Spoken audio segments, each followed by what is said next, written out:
پر تقسیم کرنا ہوگا۔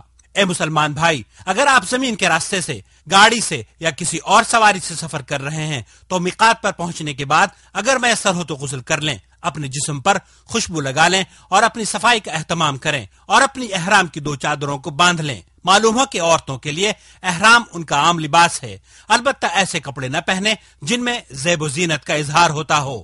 اس کے بعد عمرے کی نیت ان الفاظ سے کہنی چاہیے: لبیک عمرہ۔ اور آپ اگر سمندر کے راستے سے یا ہوائی جہاز سے سفر کر رہے ہیں تو عام طور پر میقات آنے سے پہلے ہی آمد کا اعلان کر دیا جاتا ہے تاکہ احرام باندھ لیا جائے، اور اگر آپ اپنے وطن سے ہی احرام کی چادریں باندھ کر آئے ہیں تو کوئی حرج نہیں، البتہ عمرے کی نیت میقات پر پہنچ کر ہی کرنی چاہیے۔ نیت کرنے کے بعد اب مرد حضرات کو چاہیے کہ آواز سے تلبیہ پڑھیں، لیکن عورتیں تلبیہ پڑھتے وقت اپنی آوازیں پست رکھیں۔ واضح ہے کہ اجتماعی طور پر تلبیہ پکارنے سے بھی دوسروں کو تشویش ہوتی ہے، یہ بھی نامناسب عمل ہے۔ شریک لک لبیک ان الحمد والنعمت لک والملک لا شریک لک لبیک اللہم لبیک لبیک لا شریک لک لبیک ان الحمد والنعمت۔ محترم حجاج کرام، حج اور عمرے کا احرام باندھنے کے بعد آپ کے لیے مندرجہ ذیل باتوں کا جاننا ضروری ہے، کیونکہ محرم پر کچھ ذمہ داریاں اللہ تعالی کی طرف سے عائد ہوتی ہیں۔ مثلا بال نہ کاٹے، لیکن اگر خود بخود بال جھڑ جائیں تو کوئی حرج نہیں۔ ناخن نہ تراشے، لیکن اگر خود بخود ناخن الگ ہو جائیں تو کوئی حرج نہیں۔ اپنے جسم پر اور کھانے پینے کی اشیاء میں خوشبو نہ استعمال کرے، لیکن احرام کی نیت کرنے سے پہلے جو خوشبو لگائی تھی اگر اس کا کوئی اثر باقی ہو تو کوئی حرج نہیں۔ کسی شکار کے جانور کو نہ مارے، نہ بدکائے اور نہ ہی دوسروں کی اس کام میں مدد کرے۔ کوئی محرم یا غیر محرم حدود حرم کے اندر کسی درخت کو نہ کاٹے اور نہ ہی کوئی ہرا پودا اکھاڑے اور نہ ہی کوئی گری ہوئی یا کھوئی ہوئی چیز اٹھائے، البتہ اگر نیت اس چیز کے بارے میں اعلان کرنا ہو تو پھر اٹھانا جائز ہے۔ عورتوں کو شادی کا پیغام نہ دے، نہ ہی اپنے لیے یا کسی دوسرے کے عقد نکاح کا سبب بنے، اور جب تک احرام میں ہو شہوت کے ساتھ عورت سے مباشرت اور ہم بستری نہ کرے۔ عورت کے لیے احرام کی حالت میں ہاتھوں میں دستانے پہننا یا نقاب یا برقعے کے ذریعے اپنے چہرے کو چھپانا ممنوع ہے۔ اگر اجنبی مردوں کا سامنا ہو رہا ہو تو پھر چہرے کو اوڑھنی یا کسی اور چیز سے چھپانا واجب ہے، ویسے ہی جیسے کہ غیر حالت احرام میں واجب ہے۔ احرام کی حالت میں مردوں پر اپنے سر کو ڈھانکنا جائز نہیں، لیکن چھتری سے یا گاڑی کی چھت سے یا اپنے سامان کو سر پر اٹھانے میں اگر سر چھپ جائے تو کوئی حرج نہیں۔ اگر محرم بھول کر جہالت میں سلا ہوا کپڑا پہن لے یا اپنے سر کو ڈھانک لیتا ہے یا خوشبو استعمال کر لیتا ہے یا اپنا کوئی بال کاٹ لیتا ہے تو کوئی حرج نہیں۔ قمیص، پائجامہ یا کوئی دوسرا سلا ہوا کپڑا پورے جسم یا جسم کے کچھ حصے کے لیے استعمال نہ کرے۔ اذا لم يجد ازارا فيلبس السراويل او اذا لم يجد نعلين فيلبس الخفين ولا حرج۔ ایسے جوتے بھی استعمال نہ کرے جو ٹخنوں کو چھپا دیں، البتہ عام جوتے اور چپل پہننا، انگوٹھی پہننا، چشمہ لگانا، گھڑی باندھنا، ایئر فون استعمال کرنا، بیلٹ اور پرس استعمال کرنا، اور اگر احرام گندا ہو جائے تو اسے بدلنا محرم کے لیے جائز ہے۔ سر اور جسم کو دھونا بھی جائز ہے، اور اگر محرم کے کوئی زخم لگ جائے تو کوئی حرج نہیں۔ اور واضح ہے کہ احرام کے لیے کوئی خاص نماز مشروع نہیں، جیسا کہ بعض لوگوں کا خیال ہے۔ اللہ تعالیٰ نے جن اعمال کو فرض قرار دیا ہے ان کا التزام کرے، مثال کے طور پر 5 وقت نماز با جماعت ادا کرے، جن کاموں سے اللہ تعالیٰ نے روکا ہے ان سے دور رہے، بد کلامی، فحش باتیں، جنگ و جدال اور دیگر نافرمانی کے تمام کاموں سے بچتا رہے۔ اب آپ کا قافلہ اللہ کے فضل و کرم سے مکہ المکرمہ میں داخل ہونے والا ہے۔ یہ وہ گھڑی آ پہنچی ہے جس کا ایک مسلمان کو بڑی ہی بےتابی سے انتظار رہتا ہے۔ داخلے سے پہلے اگر میسر ہو تو غسل کر لینا سنت ہے۔ اب آپ بیت اللہ الحرام میں داخل ہونے لگے ہیں۔ واضح ہے کہ دوسری مساجد کی طرح اس مسجد الحرام میں بھی داخل ہوتے وقت آپ کو اپنا داہنا پیر مسجد کے اندر پہلے رکھنا چاہیے، یہ اللہ کے رسول صلی اللہ علیہ وسلم کی سنت ہے، اور داخل ہوتے وقت یہ کہنا بھی سنت ہے: اعوذ باللہ العظیم وبوجہہ الکریم وسلطانہ العظیم من الشیطان الرجیم، بسم اللہ والصلاة والسلام علی رسول اللہ، اللہم افتح لی ابواب رحمتک۔ پھر محرم کو چاہیے کہ نہایت اطمینان اور سکون کے ساتھ اپنے قدموں کو کعبہ مشرفہ کی طرف بڑھائے اور استباع کرے۔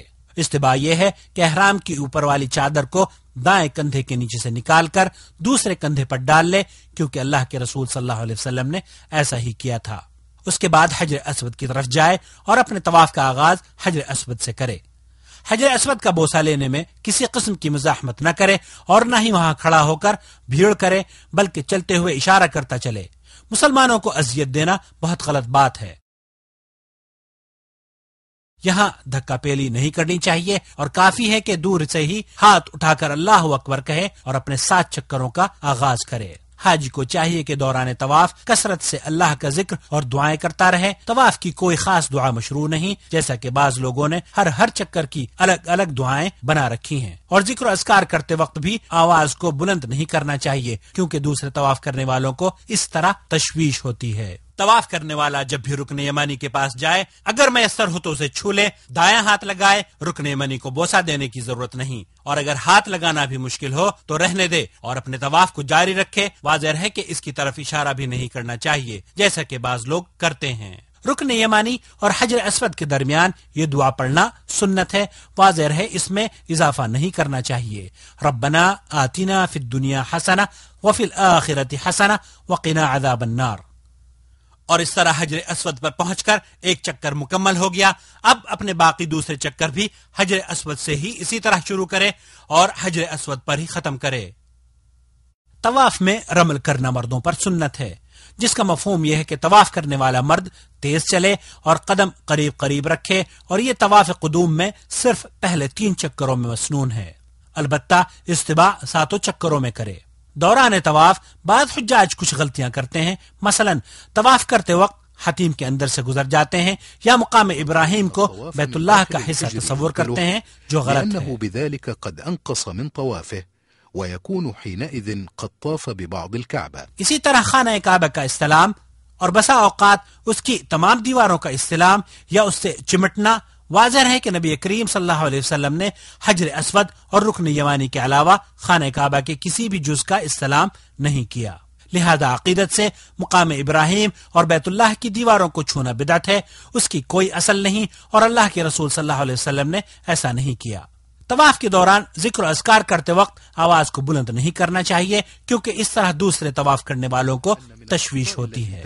دوران طواف حتی الامکان کوشش کرنی چاہیے کہ عورتوں سے الگ رہیں۔ الحجر الأسود وعند مقام إبراهيم فيجب الابتعاد عن ذلك۔ اور جب طواف مکمل ہو جائے تو اپنے دونوں کندھوں کو چھپا لینا چاہیے۔ طواف پورا ہونے کے بعد اگر میسر ہو تو مقام ابراہیم پر 2 رکعت نماز پڑھے، اور اگر وہاں جگہ نہ مل پائے تو مزاحمت نہ کرے، بلکہ پورے حرم میں جہاں آسانی سے جگہ مل جائے وہیں نماز پڑھ لے۔ واضح رہے کہ نماز کو نبی کریم صلی اللہ علیہ وسلم کے طریقے کے مطابق ادا کرے، اور ان 2 رکعتوں میں پہلی رکعت میں سورہ فاتحہ کے بعد سورہ کافرون قل یا ایھا الکافرون اور دوسری میں سورہ اخلاص یعنی قل ھو اللہ احد پڑھنا سنت ہے، اور اگر کوئی دوسری صورتیں بھی ان میں پڑھ لے تو بھی جائز ہے۔ اس کے بعد دعا کرے اور پھر حجر اسود کا استلام کرے، اور اس کے بعد آب زمزم پیے اور صفا مروہ کے درمیان 7 چکر لگانے کے لیے کوہ صفا کی طرف نکل جائے، اس پر چڑھے یا اس کے قریب کھڑے ہو کر یہ دعا کرے ابدأ بما بدأ اللہ بہ، اور یہ آیت پڑھے ان الصفا والمروة من شعائر اللہ فمن حج البیت او اعتمر فلا جناح علیہ ان یطوف بہما ومن تطوع خیرا فإن اللہ شاکر علیم۔ اس کے بعد دونوں ہاتھ اٹھا کر دعا کرے، 3 دفعہ اللہ اکبر کہے اور اس دعا کو بھی 3 بار پڑھے۔ وكرر الدعاء لا إله إلا الله وحده لا شريك له له الملك وله الحمد وهو على كل شيء قدير لا إله إلا الله وحده أنجز وعده ونصر عبده وهزم الأحزاب وحده۔ اور اس کے بعد جو چاہے دعا کرے۔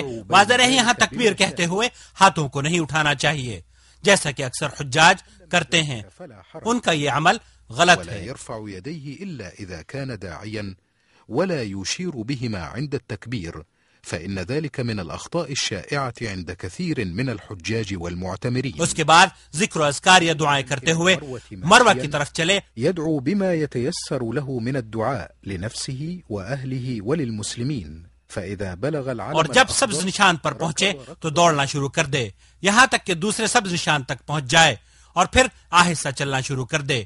البتہ عورتیں کہیں بھی تیز نہ چلیں نہ دوڑیں۔ پھر وہ اوپر چڑھے